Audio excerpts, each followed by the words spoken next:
Hello, everyone. We've been studying in social studies all sorts of things relating to maps, ways to find exact location, directions, some of the special terms that we use when we're finding things on the globe. And so today we're going to do a little bit of traveling. I'm going to show you an application that is really fun to play around with. We're going to be looking at Google Earth, and you're going to need to use Google Earth tomorrow to find the exact location of a spot on Moore campus. So let's take a look. Basically, I'm going down here. I'm just going to go ahead and launch this here. This is an application you can install on your computer. If you want to do it at home and mess around with it, it's cool. I already have it installed on the machine here in class. So let's see, it's going to open up slowly, eventually. Here we go. And you get this sort of startup screen. I'm just going to close it up. Come on. There we go. And here you can see we have this awesome picture of our Earth. And on it you see the parallels. So the lines of latitude as well as the meridians, the lines of longitude. You can see here the Tropic of Cancer. Let me see if I can slide, whoops, come out a little bit. There's the equator, the Tropic of Capricorn there. Let me just rotate it there for you so you can see. So it's really nice to be able to see all these things that we've been talking about and then how these things go together to help us find places. So I don't know about you. I love to travel, and so we're going to use this today to map some specific locations. I went ahead and found a couple exact locations that I thought would be interesting to play with. Now we know about degrees, longitude and degrees latitude. And so right here you can see that I'm going to start by going north 48 degrees. Well, the thing is, let's actually go back to our Google Earth for a second. I don't know if you noticed this, but let's zoom in a little bit. Yep. Come on, up, other way. So we have these fabulous longitude and latitude lines. Here's north 35, so here's a latitude line, right? So here's 35, up, and here's 25, so that means this is 30, right? But the problem is that if this is 30 and this is 35, then we've got 1, 2, 3, 4, and 5 here in between. But this is actually a really, really big area. So if you were to keep going in here, you can see, let me pull out a little bit. So here's north 31, 32, 33. But what about right here in the middle? This is not exactly on a latitude line, so how the heck do you map that? Coming back over here, you can see that not only do we have things measured in degrees, but there are smaller fractions of degrees as well. So the first fraction of a degree here, this is called the minutes. You know, we think about minutes as being on a clock, but there are also minutes that are used for directions and for when we're talking about locations. So the proper way that you read this is actually 48 degrees north, 51 minutes, 29 and 1,348 ten-thousandths seconds.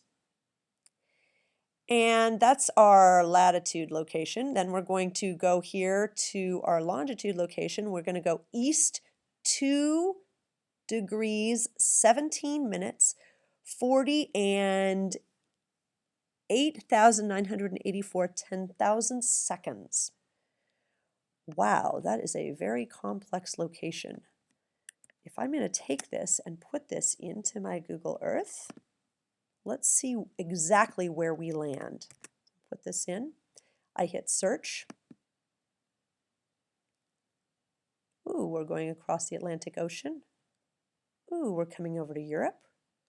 Ooh, we're coming into France. Can you believe it? That is the exact location of the Eiffel Tower. So cool. 48 degrees north, 51 minutes, 29 and 1,348 ten-thousandths seconds. East 2 degrees, 17 minutes, 40 and 8,984 ten-thousandths seconds. is the exact position on the Earth of the Eiffel Tower. So very cool. Let's try another one. So this second place is another place. Actually, this is a place that I bet a lot of you have been to, and it's a place that you might even really enjoy. So I'm going to copy this here, and what we're looking for now is mapping 39 degrees, 7 minutes, 38, and 1,209, 10,000 seconds. And 120 degrees, 1 minute, 13, and 67 thousandths seconds, degrees west. Let's go over to Google Map. Anybody have an idea where that might be? Let's see. Come on, come on, come on. Plug that in. Let's leave France. Travel, travel back across the Atlantic Ocean, all the way across the United States. Here we come into California. Oh my gosh. We are going into the middle. Anybody know what this is? Lake Tahoe.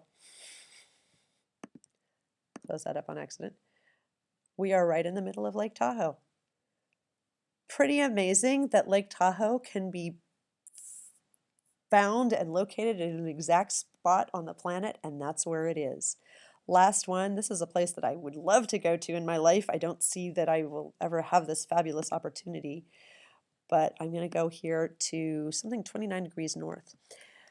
North 29 degrees, 59 minutes, 17 seconds, and 86 east, 86 degrees, 55 minutes, 31 seconds. Let's go back to Google Earth. Anybody have a hunch where that is? I'll give you a hint. It's in Asia. Let's leave Lake Tahoe.